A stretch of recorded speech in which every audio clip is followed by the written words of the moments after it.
Bienvenidos a nuestra edición de Notidiario para el día de hoy.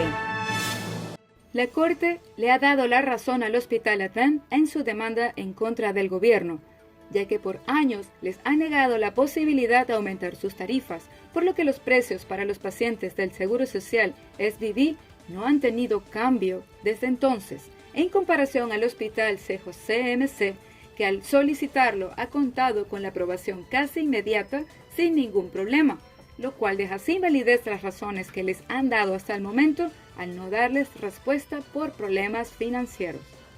El cuidado de la salud es algo que debe ser prioridad, por lo que desde el año 2010 han continuado trabajando ofreciendo sus mejores servicios con el mayor compromiso y responsabilidad posible y sin interrupción. Pero hoy día se encuentran ante una realidad en gastos que merita urgente atención y consideración ante la situación económica actual, a la que no se les hace posible hacerlas frente con tarifas tan caducadas y antiguas, cuyos daños por la inflación pasan de los 5.9 millones de florines desde el año 2004 hasta el 2020, sin mencionar salarios de especialistas médicos, materiales, entre otros. El gobierno solo ha indicado hasta la fecha estar trabajando en ello, pero no han dado respuestas concretas al tema, por lo que el juez ha aprobado el pago de 4 millones de florines, calculado como pago por indemnización por haber obrado de manera injusta e incorrecta, rompiendo, entre otras, los principios de igualdad, con lo que ha venido desfavoreciendo a Aten durante todos estos años y ahora deben pagar por ello. El día de ayer entró en vigencia la nueva medida relacionada con el COVID-19. Se trata de la implementación del código QR como sistema de control en los lugares más concurridos como restaurantes, sitios de baile, entre otros. Aun siendo el primer día, salieron de inmediato a las calles para verificar si se están aplicando correctamente el nuevo sistema en los diferentes establecimientos donde se sabe hay más aglomeración de personas. En los días siguientes, se estarán tomando medidas en contra de los lugares que no hagan uso del código QR de manera correcta.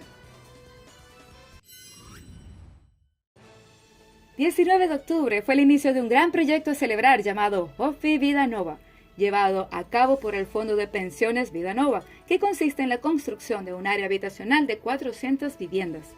En la ceremonia de apertura, el ministro Charles Cooper, encargado del tráfico, transporte y planificación urbana, junto a los directores Freddy Curiel, Charlene Alberto y Humberto de Abreu, han sembrado juntos una planta en el terreno como símbolo de vida nueva y de valor a la concientización al medio ambiente. La alegría no se hizo esperar con el comienzo de este gran proyecto, que cuenta con una inversión de más de 100 millones de florines, completamente financiado por los mismos, poniendo un grano de arena a la economía al proporcionar para ello más de 200 puestos de trabajo.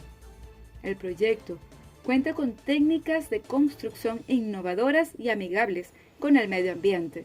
Las viviendas serán a precios accesibles para nuestra comunidad, contando con 396 casas y 64 apartamentos. También Vida Nova está tomando en cuenta las medidas necesarias para evitar molestias a los barrios vecinos. El inicio oficial de este gran proyecto refleja para todos un símbolo a celebrar de confianza en un futuro estable para nuestro país, Curazao. Y ahora, nuestras noticias internacionales. El monte Aso entró en erupción en Japón. El volcán desprendió el miércoles una gigantesca columna de cenizas de 3.500 metros de altura. Por el momento no se han reportado heridos. Decenas de excursionistas se alejaban a toda prisa de este lugar turístico del suroeste del país, donde las autoridades recomendaron a la gente no acercarse. La Agencia Meteorológica de Japón recomendó a quienes están cerca de la montaña tener precaución por las grandes rocas expulsadas y el flujo de materiales piroclásticos. También advirtió del peligro de emisión de eventuales gases tóxicos. El último aviso de estas características para esta montaña fue en 2016, cuando entró en erupción por primera vez en 19 años. Japón es uno de los países con más actividad volcánica del mundo.